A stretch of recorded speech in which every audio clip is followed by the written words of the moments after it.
Un día el cielo lleno fue de su gloria. Un día el pecado más negro no pudo ser. Vino Jesús a nacer de una virgen. Vivió entre los hombres, mi ejemplo es Él. El Verbo fue hecho carne, luz brilló entre nosotros, su gloria reveló. Viviendo Él me amo, muriendo Él me salvo, sepultado el cargo todos mis pecados, resucitando, fuimos justificados. Un día Él viene, glorioso será, oh glorioso día.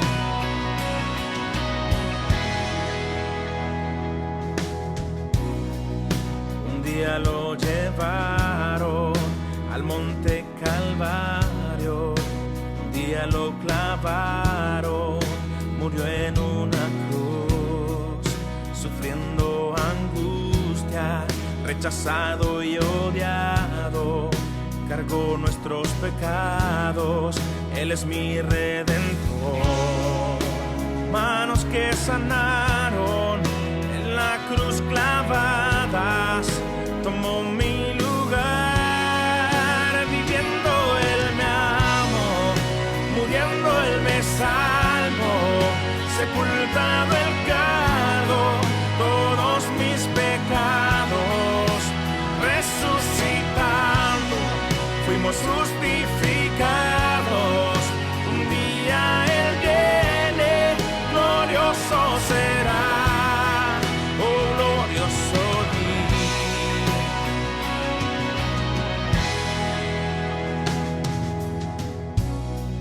Un día la tumba no pudo ocultarlo, un día la piedra de la tumba se abrió, luego resucitó y la muerte Él venció, subió al cielo, es mi Salvador.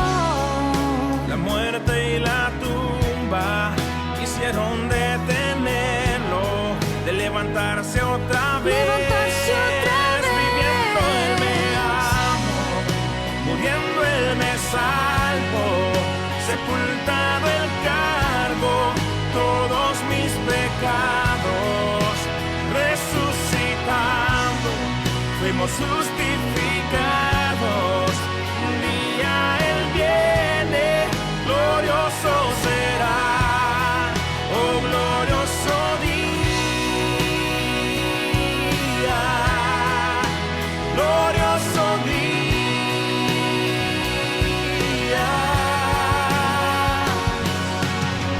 Un día la trompeta sonará, Él viene, un día los cielos con su gloria brillarán, un día vendrá el Cordero de Dios, Cristo es mi Salvador. Viviendo Él me amo, muriendo Él me salvo, sepultado el cargo todos mis pecados, resucitando, fuimos justificados. Un día Él viene, glorioso será, oh glorioso día, glorioso día, oh glorioso día.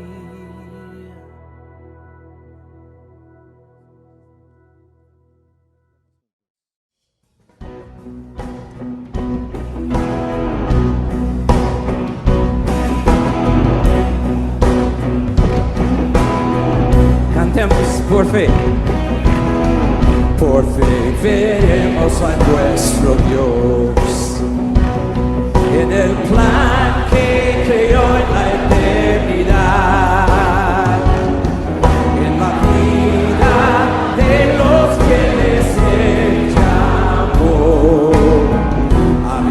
por fe y no por ver. Por fe el justo vivirá. Por la fe caminemos junto a Él, como viendo al invisible protector. Vivir por fe y no por fe. Sus promesas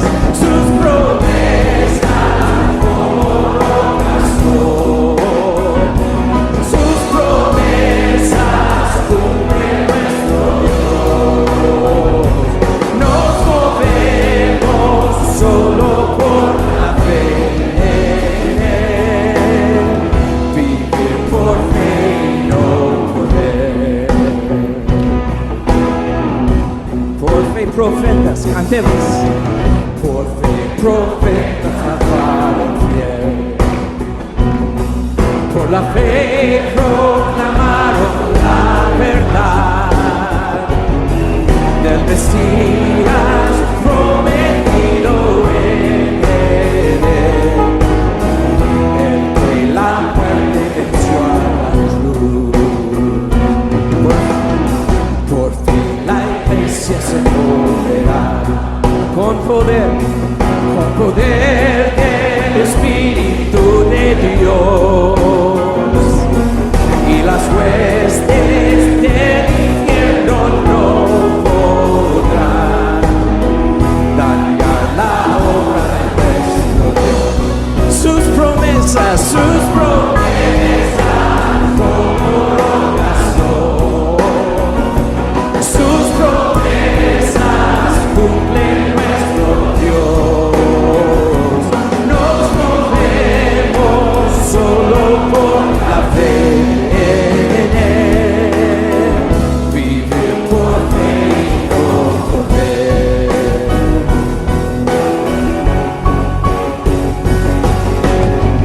Por fe los montes se moverán. Si la fe permanece en Jesús, el poder del Evangelio librará a todo aquel que confía en Él. Sus promesas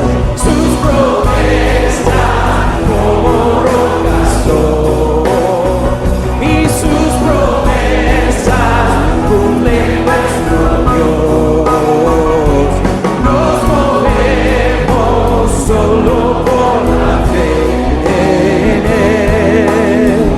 Vivir por fe y no. Sus promesas, una vez más.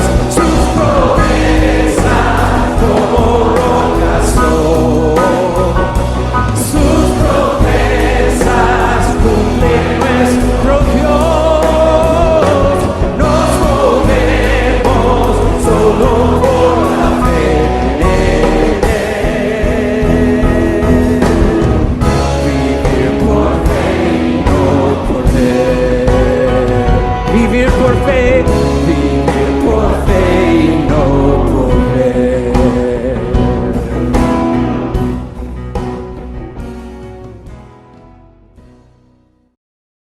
Bueno, buenas tardes, hermanos, ¿cómo están? Espero que bien. Vamos a compartir la palabra de Dios una vez más. Vamos a continuar con nuestra serie de Efesios. Ya vamos por capítulo 4, así que les invito por favor a abrir sus Biblias en Efesios, capítulo 4, versículos 1 al 6. Efesios 4, 1 al 6. Dice la palabra de Dios: Yo pues, preso en el Señor, os ruego que andéis como es digno de la vocación con que fuisteis llamados, con toda humildad y mansedumbre, soportándoos con paciencia los unos a los otros en amor, solícitos en guardar la unidad del Espíritu en el vínculo de la paz, un cuerpo y un espíritu como fuisteis también llamados en una misma esperanza de vuestra vocación, un Señor, una fe, un bautismo, un Dios y Padre de todos, el cual es sobre todos y por todos y en todos. Generalmente nosotros, las personas, tendemos a idealizar las cosas, ¿no? Generalmente cuando conseguimos un trabajo nuevo, elegimos un trabajo nuevo y nos cambiamos de trabajo, tendemos a pensar que ese trabajo va a ser perfecto, que las relaciones con las personas va a ser perfecto, que todo va a ir bien, que no vamos a tener problemas, que va a ser el mejor trabajo del mundo. Cuando generalmente dos personas se van a casar, piensan que en el matrimonio no van a tener problemas, no van a tener dificultades, que todo va a ser color de rosas. Y es muy difícil que dos personas que se están por casar puedan entender las dificultades del matrimonio. El matrimonio es hermoso, es precioso, pero es una lucha, y es una lucha ardua, es un trabajo arduo el matrimonio. Es hermoso, pero un trabajo arduo.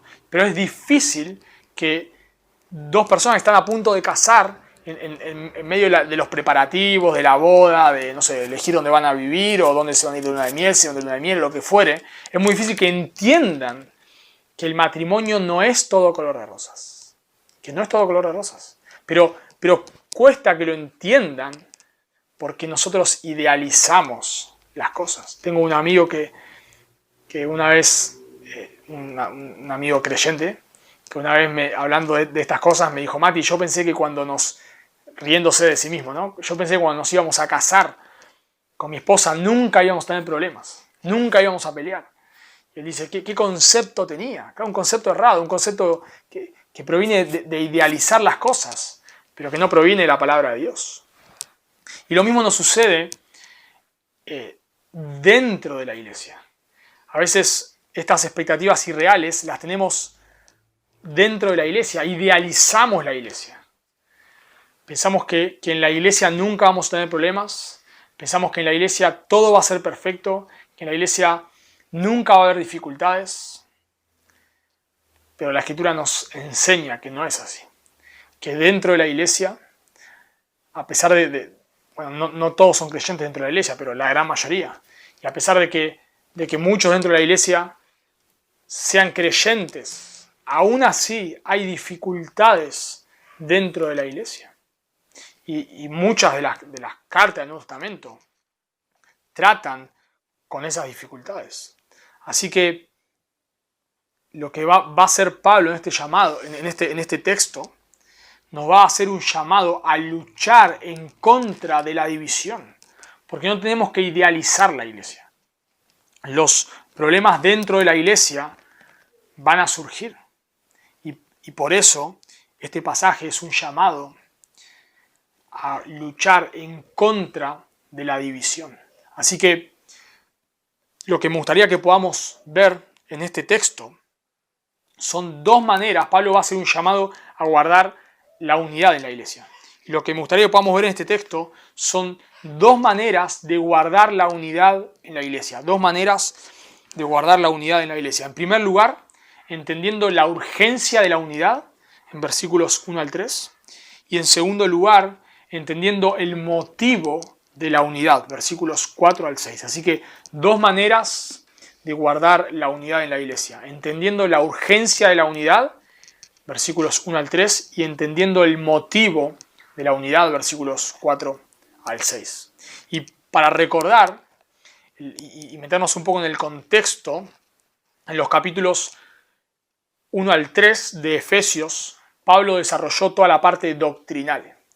Pablo nos habló de todas las bendiciones espirituales que tenemos, cómo Dios nos escogió desde antes de la fundación del mundo, cómo nos predestinó, cómo nos perdonó en Cristo. En capítulo 2 nos dice cómo nos dio vida cuando estábamos muertos en delitos y pecados, cómo nos reconcilió con Él y cómo reconcilió a judíos y a gentiles. Dios en realidad, Pablo inspirado por el Espíritu Santo, cargó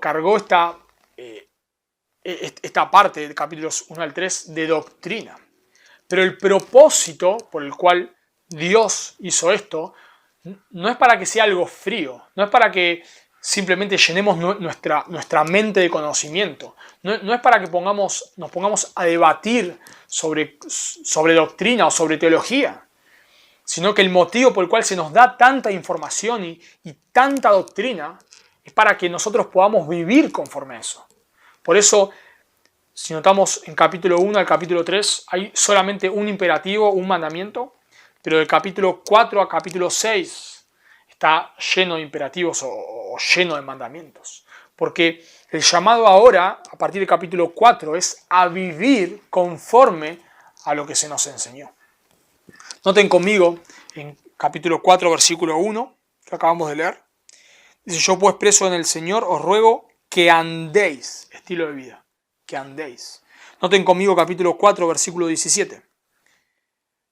Esto pues digo y requiero en el Señor, que ya no andéis, estilo de vida, que ya no andéis. Noten conmigo en capítulo 5, versículo 1, versículo 2. Y andad en amor, nuevamente, estilo de vida. Noten conmigo capítulo 5, versículo 15. Mirad pues con diligencia cómo andéis, nuevamente, estilo de vida. Así que este es un llamado, en este texto vamos a ver, es un llamado a vivir conforme al Evangelio para poder guardar la unidad en la iglesia. Pablo nos va a decir ahora que debemos vivir conforme a lo que se nos ha enseñado. Así que lo primero que vamos a notar en este texto, la primera manera de guardar la unidad, es que debemos entender la urgencia de la unidad. Noten conmigo por favor ahí en el versículo 1. Dice, yo pues preso en el Señor os ruego que andéis como es digno de la vocación con que fuisteis llamados. La idea de la vocación con que fuisteis llamados es una referencia al Evangelio. La palabra ahí vocación es la condición en la que uno entra tras la aceptación de un llamado. Y la palabra ahí llamado es una referencia al llamado a la salvación. Pablo usa muchas veces la palabra llamado para hacer referencia a cuando Dios nos llama a la salvación, lo que se conoce como el llamamiento eficaz. Cuando Dios llama a una persona a la salvación. Y eso lo vemos, por ejemplo, en Romanos, capítulo 8, versículo 30. Pablo escribe, y a los que predestinó, a estos también llamó. El contexto ahí está hablando de la salvación. Dice Romanos 8:30. Y a los que predestinó, a estos también llamó. Y a los que llamó, a estos también justificó. Y a los que justificó, glorificó, etc. Pero noten que Pablo usa la palabra llamó para hacer una referencia al llamado a la salvación. Y en Filipenses 3:14, lo mismo Pablo dice, prosigo a la meta, al premio del supremo llamamiento de Dios en Cristo Jesús. Nuevamente, no es un llamado a un ministerio, sino es el llamado a la salvación. A eso es lo que se refiere Pablo. Y noten que Pablo acá dice que debemos, que ruega que andéis como es digno. La palabra digno ahí es de una manera apropiada, de una manera acorde con algo. Y Pablo nos dice que debemos vivir o andar como es digno, o sea, de una manera acorde a la vocación con que fuimos llamados. Para decirlo en otras palabras, que debemos vivir acorde a la salvación. Así que el llamado a la unidad que va a hacer Pablo en este texto no es una charla motivacional. No es una charla superficial. No es una charla de, bueno, para guardar la unidad, contá hasta 10 antes de responder, respirá hondo, pensá en algo lindo. No son técnicas humanas. Para guardar la unidad debemos vivir conforme al Evangelio. Debemos vivir de una manera digna de esa vocación, de ese llamado, de ese llamado al Evangelio. Ahora, noten que Pablo no está hablando acá de la unidad por los beneficios de la unidad. Pablo no está haciendo un llamado a vivir en unidad dentro de la iglesia por los beneficios que vamos a obtener de esto.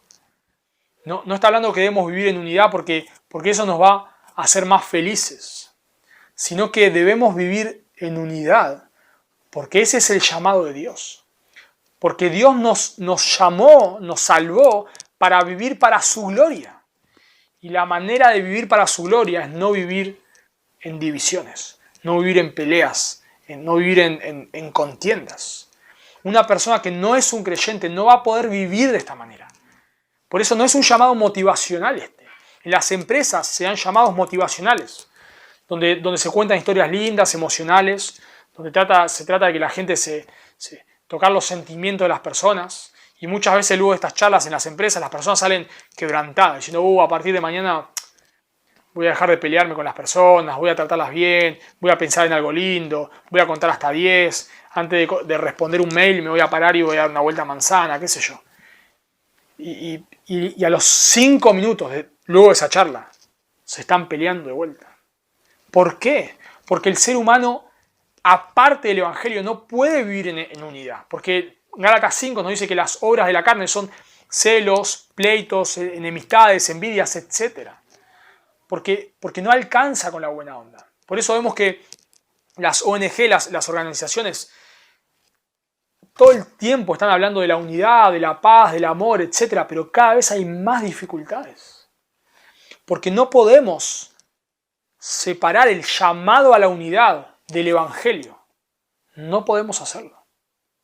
Noten que Pablo usa un conector ahí, un conector lógico. Dice yo pues. Ese pues puesto ahí está conectando lo que dijo con lo que va a seguir diciendo. Y lo que nos dijo es el Evangelio, nos habló del Evangelio, de la salvación, de las bendiciones espirituales que tenemos.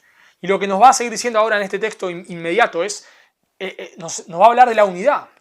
Así que en base al Evangelio es que debemos vivir en unidad.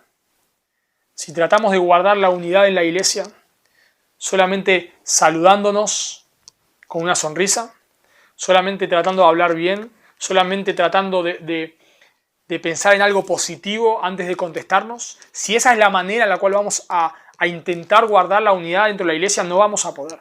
No vamos a poder.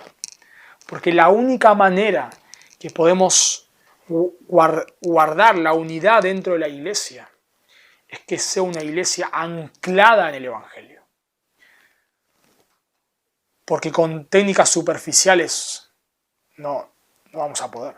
En primer lugar, debe ser una iglesia donde obviamente los miembros sean salvos. Bueno, si es una iglesia se supone que para ser iglesia en sí deben ser personas creyentes que se han arrepentido de sus pecados y han puesto su fe en Cristo.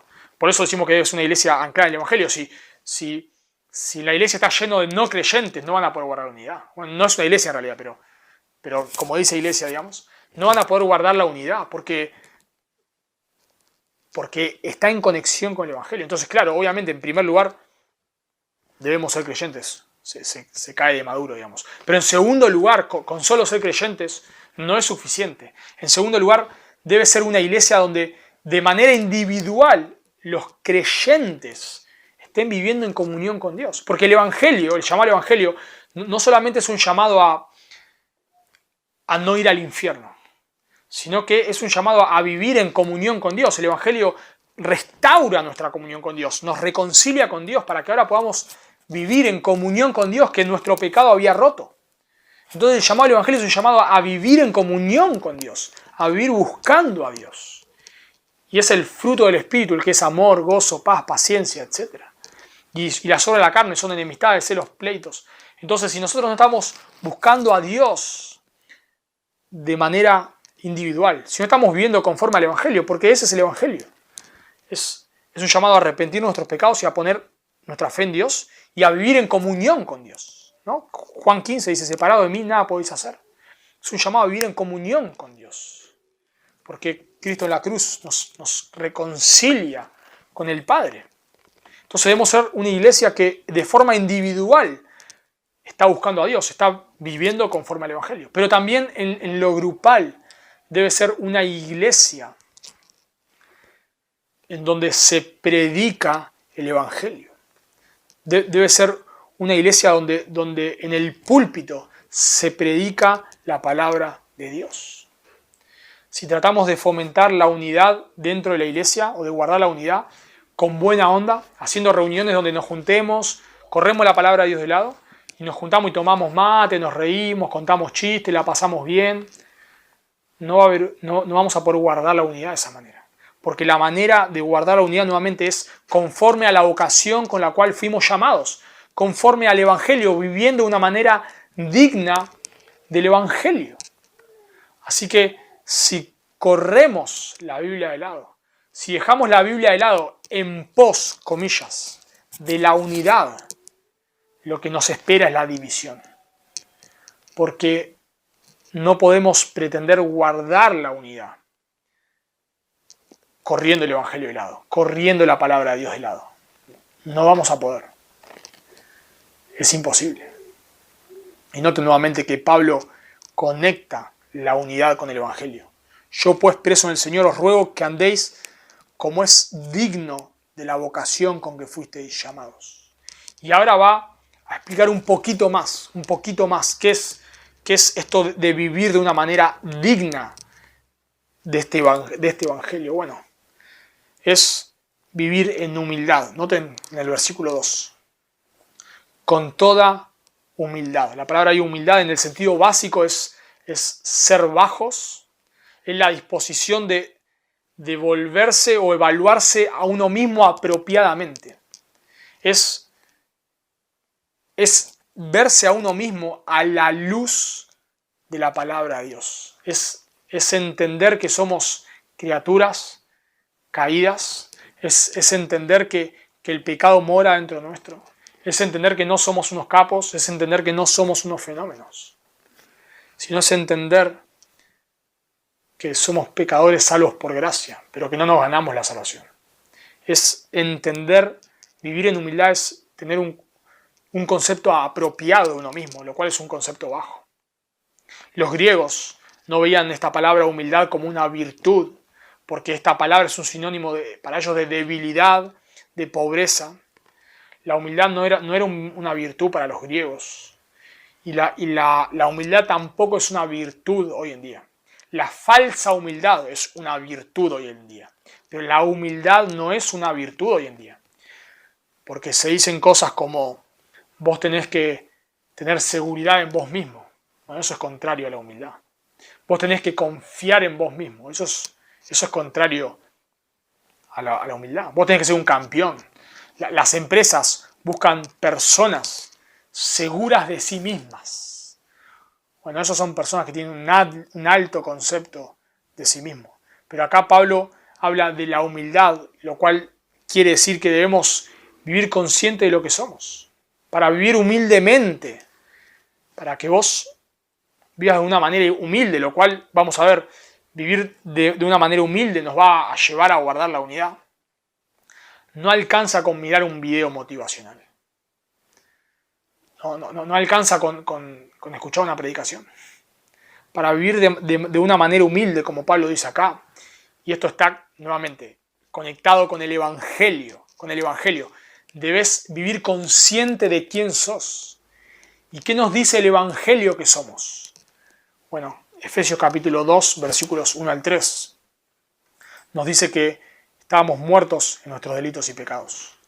Nos dice Efesios 2, 1 al 3, nos dice que éramos hijos de ira. El Evangelio nos dice que no somos salvos porque somos más inteligentes que otros, porque somos más sensibles que otros, porque hicimos más méritos que otros. El Evangelio nos recuerda que somos pecadores, aborrecedores de Dios, merecedores del infierno, pero el Evangelio nos recuerda que Dios tuvo misericordia. Y eso es lo que Pablo desarrolla en capítulo 2, versículos 1 al 10. Somos un desastre, versículos 1 al 3, pero Dios, Efesios 2, 4, pero Dios, el Evangelio nos recuerda de dónde Dios nos sacó. Si nos estamos comparando con otros, no vamos a ser humildes. Solamente por estar comparándonos con otros, no es la manera de lograr la humildad. Porque nosotros no pensamos bien de nosotros mismos. La manera de ser humildes es examinarnos, que vos te examines a la luz de la palabra de Dios.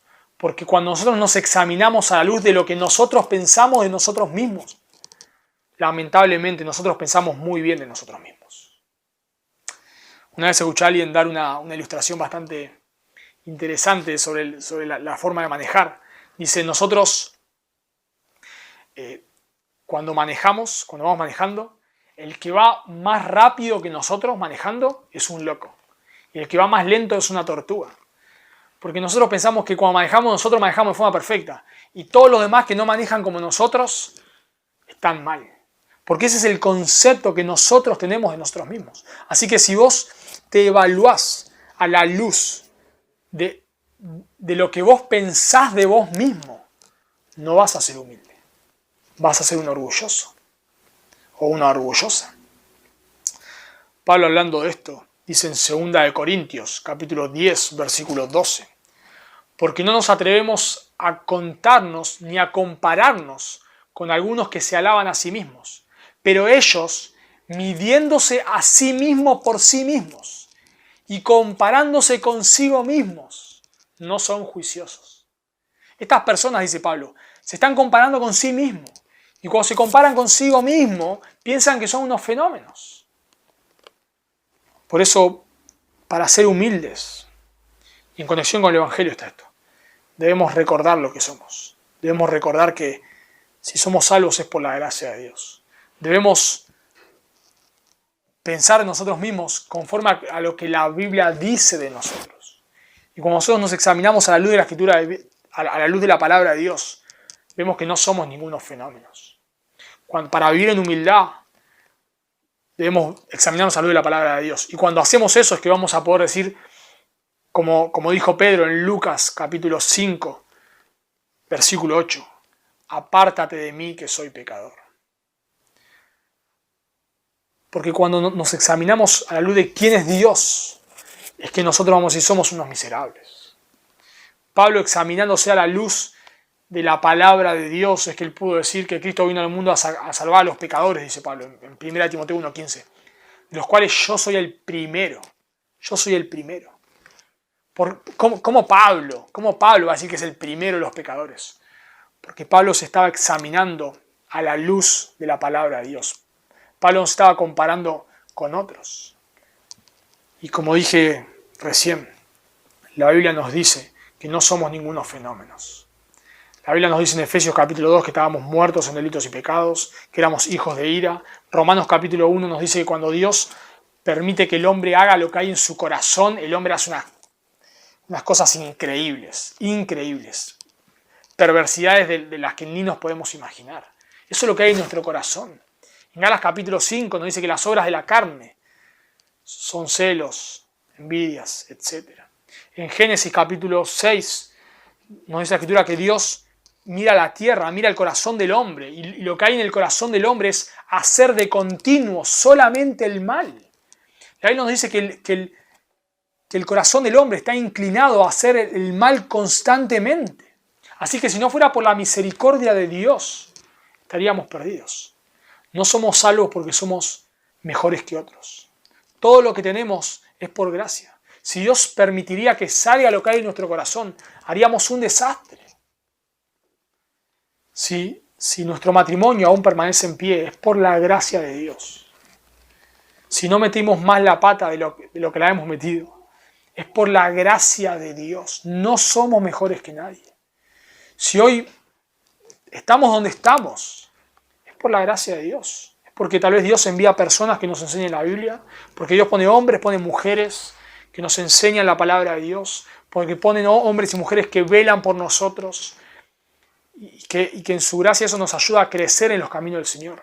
Pero si nosotros no estamos, aún como creyentes, nuestra vida no es un desastre, es por la gracia de Dios. Eso es lo que nos dice la Escritura, que no somos ningunos fenómenos, sino que todo lo que tenemos es por gracia. Y aún si nosotros le servimos, es por gracia, es por gracia. Cuando nosotros abrimos la Escritura y vemos quién es Dios y quién somos nosotros, es que vemos cada vez a Dios más grande y cada vez a nosotros nos vemos más pequeños. Si uno mira, no sé, la vida del apóstol Pablo, que parece un héroe. Pablo nunca habla de sí como un héroe. Siempre habla de sí casi como un miserable. Casi como que todo lo que tiene es un regalo de Dios. El servicio es un regalo de Dios, la salvación es un regalo de Dios. Él es el peor de todos, Él es el peor de los pecadores, Él es el menor de todos los apóstoles. Uno diría, pero pará, ¿por qué Pablo? Si nosotros hubiésemos hecho un cuarto de lo que Pablo hizo, andaríamos con la frente en alto y el pecho inflado. ¿Por qué Pablo todo el tiempo está hablando así como que es un miserable? ¿Por qué? Porque Pablo vivía debajo del Evangelio. Porque Pablo recordaba el Evangelio. Porque Pablo recordaba todo el tiempo de dónde Dios lo había sacado. Y porque Pablo recordaba todo el tiempo que él no se ganó la salvación, que Dios tuvo misericordia de él. Y de la misma manera, para que nosotros podamos vivir en humildad, debemos recordar de dónde Dios nos sacó. Nuevamente, no debes vivir comparándote con otros. No debes hacer eso. No debes mirar tu espiritualidad a la luz de cómo son otros. No debes medirte conforme a lo que vos pensás de vos mismo, sino conforme a lo que la palabra de Dios dice. Así que primero Pablo nos dice que debemos vivir en humildad. En segundo lugar, agrega otra cosa. Noten que dice, ahí en el versículo 2, con toda humildad y mansedumbre. La palabra ahí mansedumbre es gentileza, es actuar de una manera gentil, de una manera suave. Y está unida por un "y" que lo conecta con la humildad, porque son compañeras, porque una cosa lleva a la otra, porque al ver quién es Dios, y al entender quién es Dios, y al entender quién soy yo, eso me va a llevar a tratar a otros con amabilidad y con gentileza. Cuando nosotros tenemos un concepto apropiado de nosotros mismos y nos damos cuenta de que todo lo que tenemos es por gracia, eso nos va a llevar a tratar a otros con la misma gracia que Dios nos ha tratado a nosotros. Cuando nosotros tenemos un alto concepto de nosotros y un bajo concepto de los demás, es que nosotros los menospreciamos y los tratamos de forma áspera. Pero cuando nosotros tenemos un bajo concepto de nosotros y un alto concepto de los demás, es que vamos a tratarlos con gentileza. Y un ejemplo de eso es David en 1 Samuel 24, 1 al 7. Él podía haber matado a Saúl, que lo estaba persiguiendo para matar a David. Pero ¿por qué David no lo mata? Porque él lo veía a Saúl como la persona que Dios había puesto como rey. Y como alguien, vamos a decir así, superior a él. Por eso él no lo mata. Pensá por un momento cómo tal vez le hablas, no sé, a tus jefes. O a tu jefe. Y cómo le hablas a tu familia a veces. ¿Por qué tal vez a tu jefe le hablas de una manera cordial y a tu familia le hablas de una manera áspera? Porque ves a tu jefe como alguien muy importante y a tu familia como alguien poco importante. ¿Por qué tal vez no le hablas a tu esposa o a tus hijos de una manera servicial y sí lo haces con otros hermanos de la iglesia? Porque ves tal vez a esos hermanos, tal vez los consideras como más espirituales y los ves como más importantes, entonces a ellos los tratás con cordialidad y a tu familia no. Por el concepto que tenemos de nosotros y que tenemos de los demás. Así que el llamado acá de Pablo es a que tengamos un concepto correcto de nosotros mismos y eso nos va a llevar a tratar a otros con gentileza, con suavidad. A hablar de una forma gentil. Y eso nuevamente está conectado con el Evangelio, con un concepto claro de nosotros. La idea ahí de mansedumbre es una persona tranquila, una persona discreta, una persona apaciguadora, una persona que habla de buena manera. Y nuevamente el contexto acá de Pablo Pablo está dirigiendo a la iglesia, no está hablando de los matrimonios, no está hablando de las relaciones en el trabajo, está hablando de la iglesia. Así que esto quiere decir que debemos hablarle a nuestros hermanos en la iglesia, a nuestros hermanos, nuestras hermanas, de una forma amable. A una forma amable. Eso quiere decir, una persona mansa quiere decir que no debes buscar vengarte cuando alguien te haya hecho algo malo. Quiere decir que cuando ves a dos hermanos o hermanas en la iglesia que están peleados, una persona mansa no tira leña al fuego. No fomenta esa división. Una persona mansa busca restaurar a esas personas que están peleadas. Ahora tal vez vos pensás, bueno, pero en la iglesia nunca nos ofendemos. No, déjame decirte que en la iglesia nos ofendemos.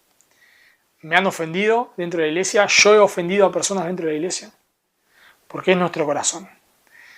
Por eso esto es un llamado a ser manso, a que a pesar de que nos estén nos están lastimando, nos están diciendo cosas malas, nos están hiriendo dentro de la iglesia, no nuestros enemigos, dentro de la iglesia, ¿qué debemos hacer? Ser mansos. Si alguien nos habla de forma áspera, ¿qué debemos hacer? Hablar de forma gentil. Si alguien nos lastima, ¿qué debemos hacer? Amarle. Ahora, quiero hacer una aclaración acá. El llamado a tratarnos de forma mansa no es un llamado a que nunca nos enojemos. Hay un enojo piadoso. En Mateo capítulo 21, versículo 3, el Señor Jesús se enoja con un enojo santo y vuelca las mesas porque se estaba blasfemando el nombre de Dios con lo que al haber hecho del templo una casa de negocios. Y hay un enojo santo. Si en la iglesia se está predicando otro evangelio, no podemos tomarlo así nomás. Claro que eso no vamos ni a insultar a nadie, ni a gritar, ni nada, pero eso requiere que nos pongamos firmes. Si de pronto en la iglesia se levanta alguien que empieza a predicar otro evangelio ahí dentro de la iglesia, si vemos que viene alguien y empieza a predicar otro evangelio dentro de la iglesia, no debemos pararnos. Debemos ser cordiales en un sentido, claro que sí, pero debemos pararnos firmes. Fulano, fulana, no vamos a permitir que enseñes eso en la iglesia. Con una firmeza, con un enojo santo. Claro que sí, no nos da lo mismo. Pero generalmente el enojo en la iglesia nunca es santo. O casi siempre es un enojo pecaminoso. Pocas veces los conflictos en la iglesia vienen por enojos santos, sino generalmente vienen por enojos pecaminosos. Las divisiones vienen porque nos ofendemos unos a otros. Entonces, cuando te ofendan en la iglesia, ¿qué debes hacer? Debes responder con gentileza. Si alguien te trata mal dentro de la iglesia, un hermano o una hermana, ¿qué debes hacer? Mansedumbre. Responder con gentileza. Y noten que Pablo agrega una cosa más y una lleva a la otra. Debemos ser humildes, debemos tener, y eso es vivir conforme al Evangelio, tener un concepto correcto de nosotros mismos. Debemos responder, eso nos va a llevar a responder con gentileza, y una cosa más, eso nos va a llevar a soportar con paciencia. Noten en el versículo 2, soportándoos con paciencia los unos a los otros. La palabra ahí, soportar, quiere decir resistir algo desagradable o resistir algo difícil, y la palabra ahí, paciencia, quiere decir la resistencia paciente al dolor o a la infelicidad. Así que la idea de soportar con paciencia es que cuando alguien te ofende y te duele, porque nos duele cuando nos ofenden, no reaccionamos, lo soportamos el dolor. Duele enterarse que un hermano en el que invertimos tiempo habla mal de nosotros. Realmente duele. Duele que personas a las cuales has invertido mucho tiempo te critiquen. Nos duele. Y seguramente lo hemos hecho de otros y otros lo han hecho o lo van a hacer de nosotros. Claro que duele. Claro que nos duele esas ofensas. Pero ¿qué debemos hacer? Soportarlas para guardar la unidad dentro de la iglesia. Somos pecadores y nos vamos a ofender unos a otros. Nos vamos a ofender a veces sin intención. A veces hacemos chistes, decimos cosas que ofenden. No es nuestra intención ofender, pero lo hacemos. Y otras veces ofendemos con intención. A veces murmuramos con la intención de murmurar. A veces decimos cosas con la intención de herir a otros. Es lamentable, pero ese es nuestro corazón. ¿Y qué debemos hacer cuando somos ofendidos? Soportar. Pensá por un momento si Pablo no hubiese vivido de esta manera. Ninguna de las iglesias que fundó hubiese quedado en pie. Porque no en todas, pero en la mayoría de las iglesias han hablado mal de Pablo. En 2 Corintios había falsos apóstoles que lo estaban difamando y los corintios le estaban creyendo. Por Filipenses capítulo 1 sabemos que había personas que estaban predicando el evangelio para añadir aflicciones a Pablo. En 2 Timoteo capítulo 1 versículo 8, el propio Timoteo se estaba avergonzando de las cadenas de Pablo. Imagínate si Pablo no hubiese sido paciente. Imagínate si Pablo no hubiese soportado esas ofensas. No hubiese quedado la iglesia en pie. Pero vemos, Pablo es un ejemplo de soportar con paciencia. Y aunque Timoteo está menguando, está bajando los brazos, ahí en 2 de Timoteo, Pablo le está animando, dale Timoteo, dale. No te avergüences, dale Timoteo, no bajes los brazos. ¿Por qué? Porque Pablo está siendo paciente. A pesar de que invierte tiempo en personas que no cambian, ¿qué hace Pablo? Es paciente y sigue y les recuerda las mismas cosas que ya les había dicho. Porque Pablo es un ejemplo de paciencia y nosotros debemos actuar de la misma manera. A veces simplemente debemos dejar pasar la ofensa. Se nos ofendió y ¿qué debemos hacer? Dejarla pasar a veces. Otras veces debemos hablarlo. Pero siempre, sea que la dejemos pasar o sea que lo hablemos, la intención debe ser guardar la unidad en la iglesia. Pero no es una unidad fingida esto. No es que, bueno, lo soporto, pero por dentro te hago la cruz. No es que, bueno, no te digo nada, pero en mi cuarto tengo una foto de tu cara y te tiro dardos todas las mañanas. No. Porque noten lo que dice el texto. En el versículo 2. Soportándoos los unos a los otros en amor. En amor. Este soportar, este aguantar es en amor. Y la palabra de amor conocida, ágape. Ágape es un amor sacrificial. En lugar de, no solamente estoy aguantando, sino que estoy procurando tu bien. No es que no te digo nada, pero por dentro estoy atesorando amargura en mi corazón. Sino que estoy aguantando, me estoy aguantando el dolor de lo que me hiciste. Pero además de aguantar el dolor, estoy buscando tu bien. Estoy procurando hacerte bien, porque es el amor ágape, el amor que no busca nada a cambio.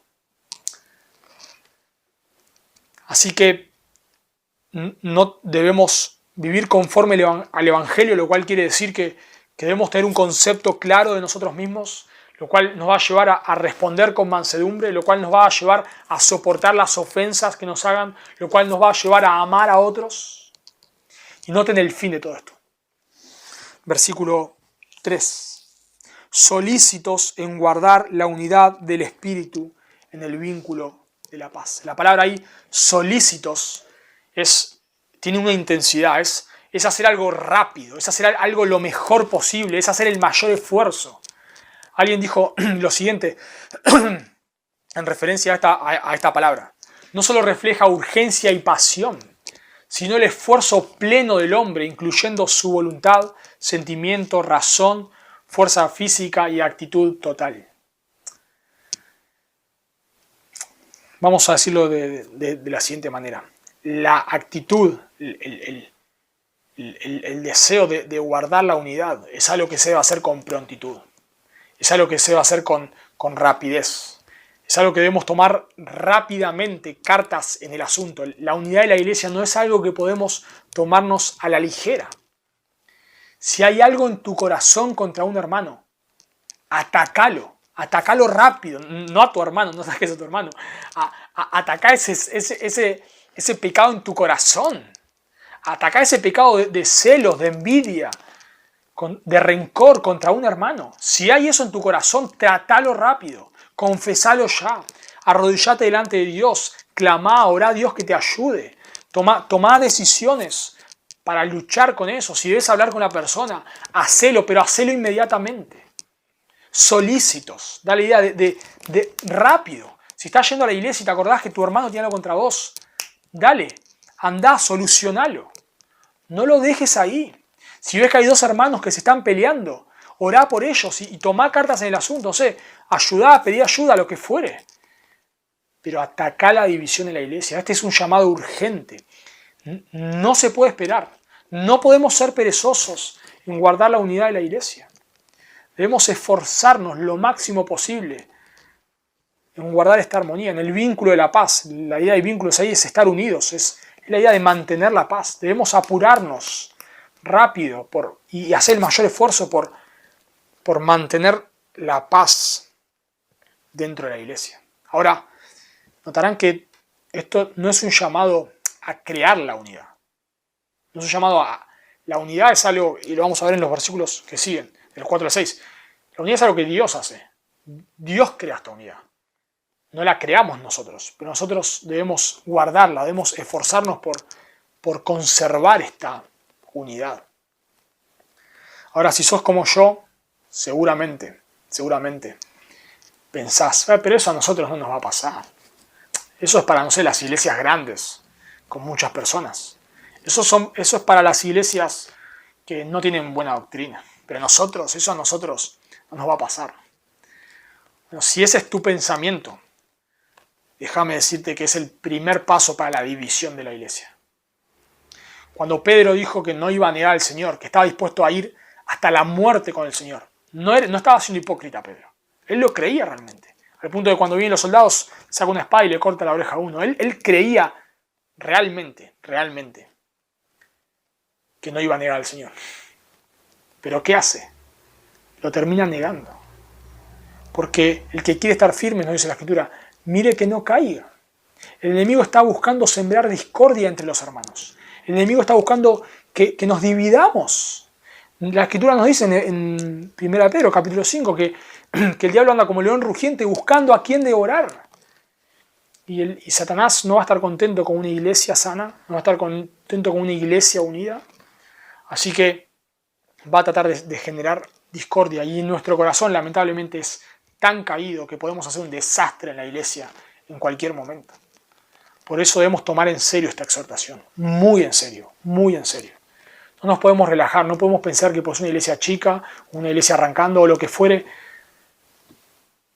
no nos va a pasar a nosotros. La mayor cantidad de iglesias se dividen no por temas doctrinales, sino por dificultades dentro de los hermanos. Una iglesia fiel como Filipos, Filipenses 4, había una Evodia y un Síntique que estaban peleados. En Corintios algunos decían que eran de Pablo, otros de Apolos, etc. En Gálatas, Pablo le dice que tengan cuidado de estar mordiéndose unos a otros porque se van a terminar devorando unos a otros. Gálatas 5:15 es eso. Así que por favor, yo te ruego que te tomes este llamado muy en serio, muy en serio. Esto es una exhortación del Señor para nosotros en amor. Debemos guardarnos de estar albergando en nuestro corazón sentimientos de amargura contra otro hermano. Si es así, por favor, solucionalo con urgencia.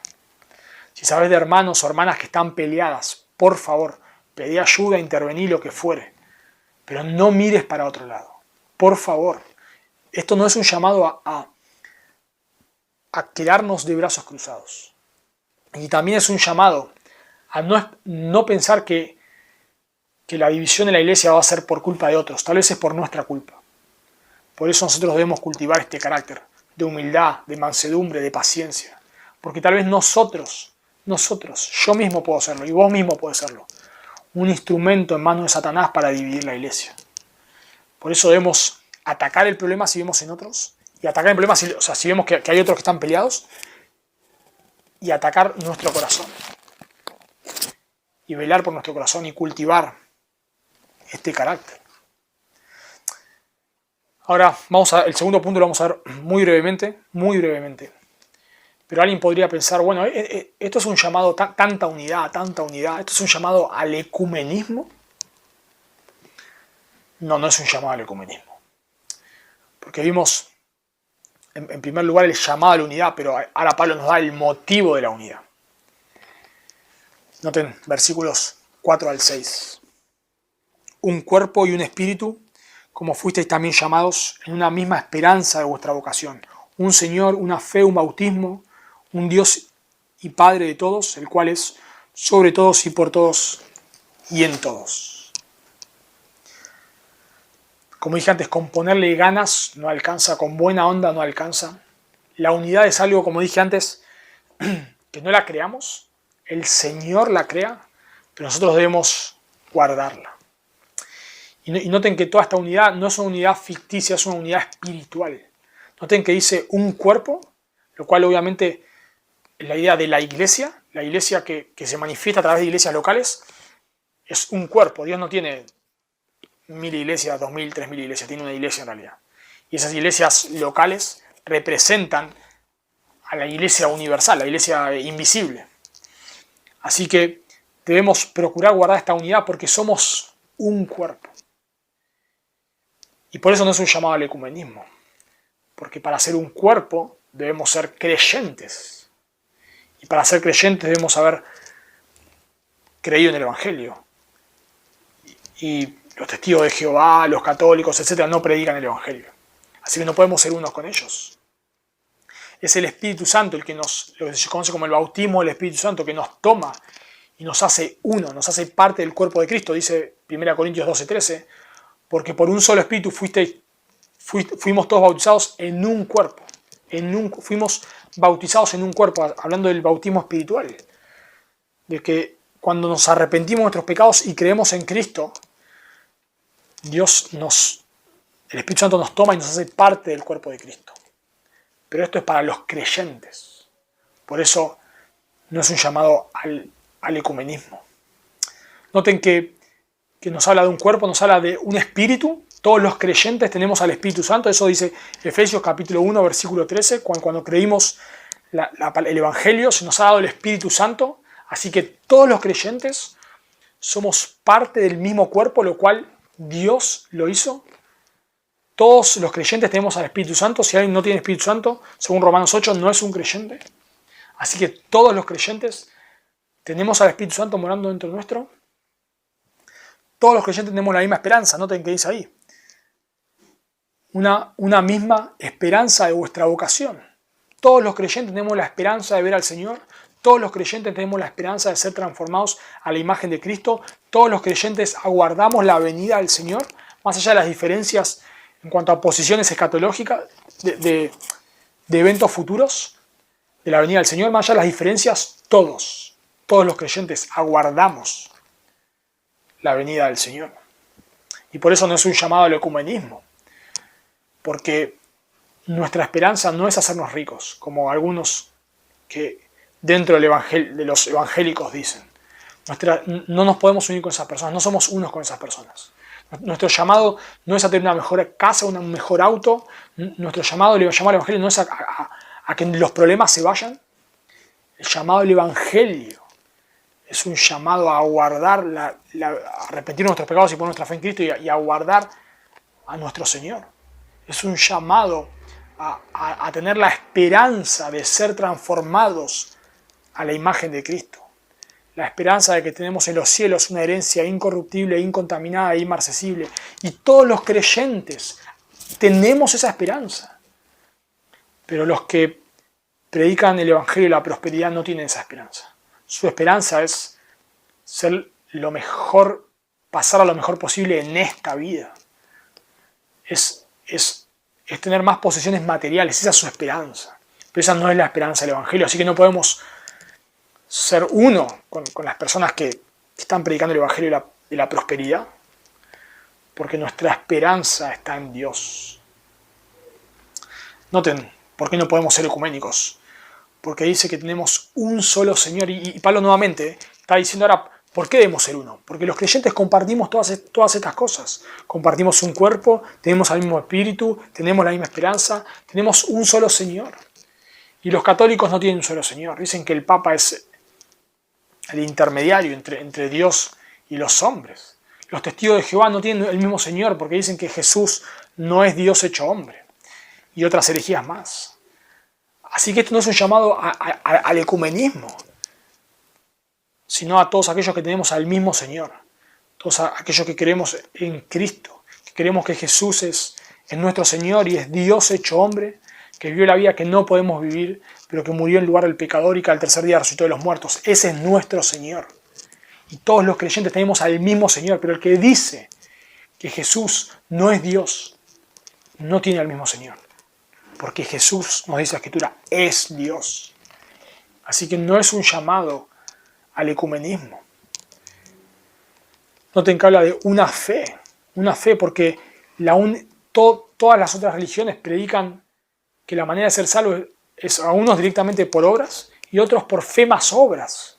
Pero el cristianismo no dice eso. El cristianismo dice que la única manera, la fe que tenemos es la fe en Cristo y la única manera de ser salvos es por gracia, mediante la fe, arrepintiendo nuestros pecados y poniendo nuestra fe en Cristo. Así que todos los creyentes compartimos la misma fe, un solo bautismo, no referente al bautismo del Espíritu Santo, sino a que los creyentes luego de que creen se bautizan. No porque el bautismo es sea un requisito para la salvación. El ladrón en la cruz no se bautizó y fue al cielo. Pero vamos a decir, así todo creyente, y lo vemos en el libro de los Hechos, todos aquellos que se arrepienten de sus pecados y ponen su fe en Cristo, acto seguido se bautizan como una manifestación externa de lo que han creído internamente. Y hay dos ordenanzas para la iglesia, bautismo y santa cena. Así que compartimos todos aquellos que nos hemos arrepentido de nuestros pecados y hemos creído en Cristo y hemos tenido la posibilidad, por decirlo de una manera, nos hemos bautizado. Y nuevamente quiero hacer una aclaración acá. No es que si una persona no se bautiza, no es que el bautismo es un requisito para ser salvo. Pero por lo que vemos en la Escritura, una persona que se arrepiente y cree, se bautiza. Y así sucede. Y a todos aquellos que han tenido, algunos no han tenido la posibilidad, pero todos aquellos que tienen la posibilidad se bautizan, porque es un mandato. Así que todos los creyentes, según Pablo, nos bautizamos. Y concluye Pablo: un solo Dios y Padre. Y nuevamente la idea es que como somos familia, todos tenemos al mismo Padre que reina sobre todos los creyentes, que está a favor de todos los creyentes y que está en todos los creyentes. Así que la unidad no es un llamado al ecumenismo, no es un llamado a unirnos con cualquiera que confiese cierta forma de cristianismo, sino que es un llamado a que aquellos que creemos lo mismo en doctrinas fundamentales, a vivir en unidad. En primer lugar, obviamente, dentro de la iglesia. Debemos esforzarnos por guardar esta unidad dentro de la iglesia. Y en segundo lugar, con otros creyentes. No debemos, Mariano siempre usa una frase que me gusta mucho. Él habla de la sexta sola y le llama solo nosotros, ¿no? Como algo malo, ¿no? Como que no es un llamado a que nosotros somos los únicos buenos acá y todas las demás iglesias no sirven para nada. No es así. No es así.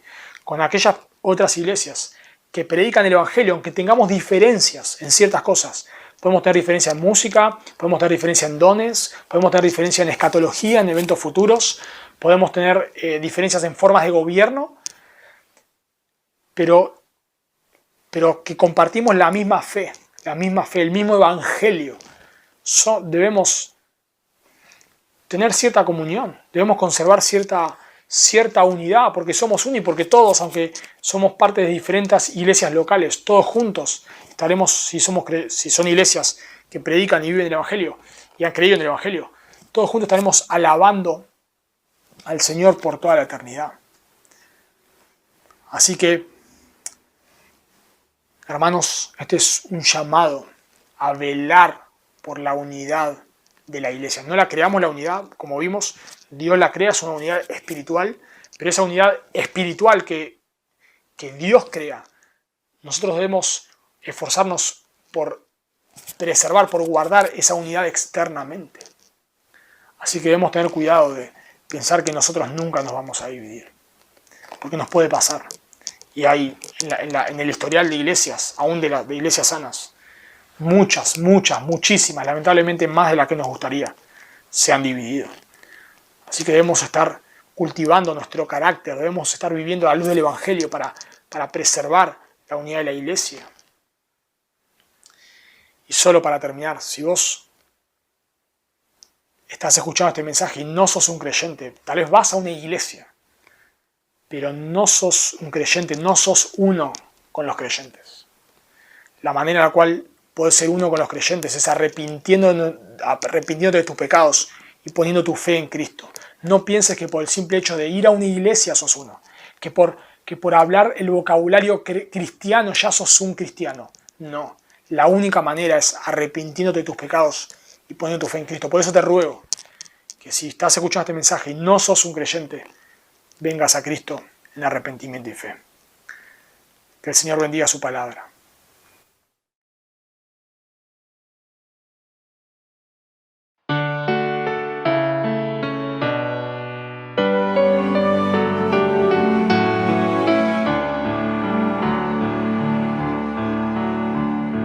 Salvador maravilloso, Cristo Jesús Redentor, nunca pensé que tu sangre me pudiera limpiar, oh, me pudiera limpiar.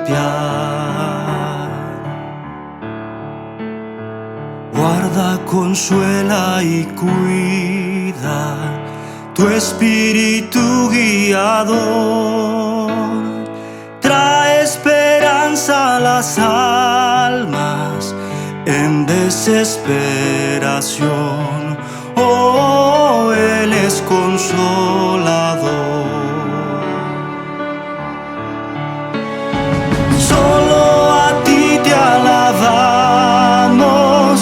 solo a ti te adoramos. Tú das la gracia que salva y llenas mi alma hoy. Oh, llenas mi alma hoy. Dios, mi Padre infinito, eres tan fiel al amar. Yo que tan débil me encuentro, postrado ante tu altar. Oh, me postro ante tu altar. Solo a ti te alabamos, solo a ti te adoramos. Tú das la gracia que salva y llenas mi alma hoy. Oh, llenas mi alma hoy. Solo a ti te alabamos, solo a ti te adoramos. Tú das la gracia que salva y llenas mi alma hoy. Oh, llenas mi alma hoy. Solo a ti te alabamos, solo a ti te adoramos. Tú das la gracia que salva y llenas mi alma hoy. Oh, llenas mi alma hoy.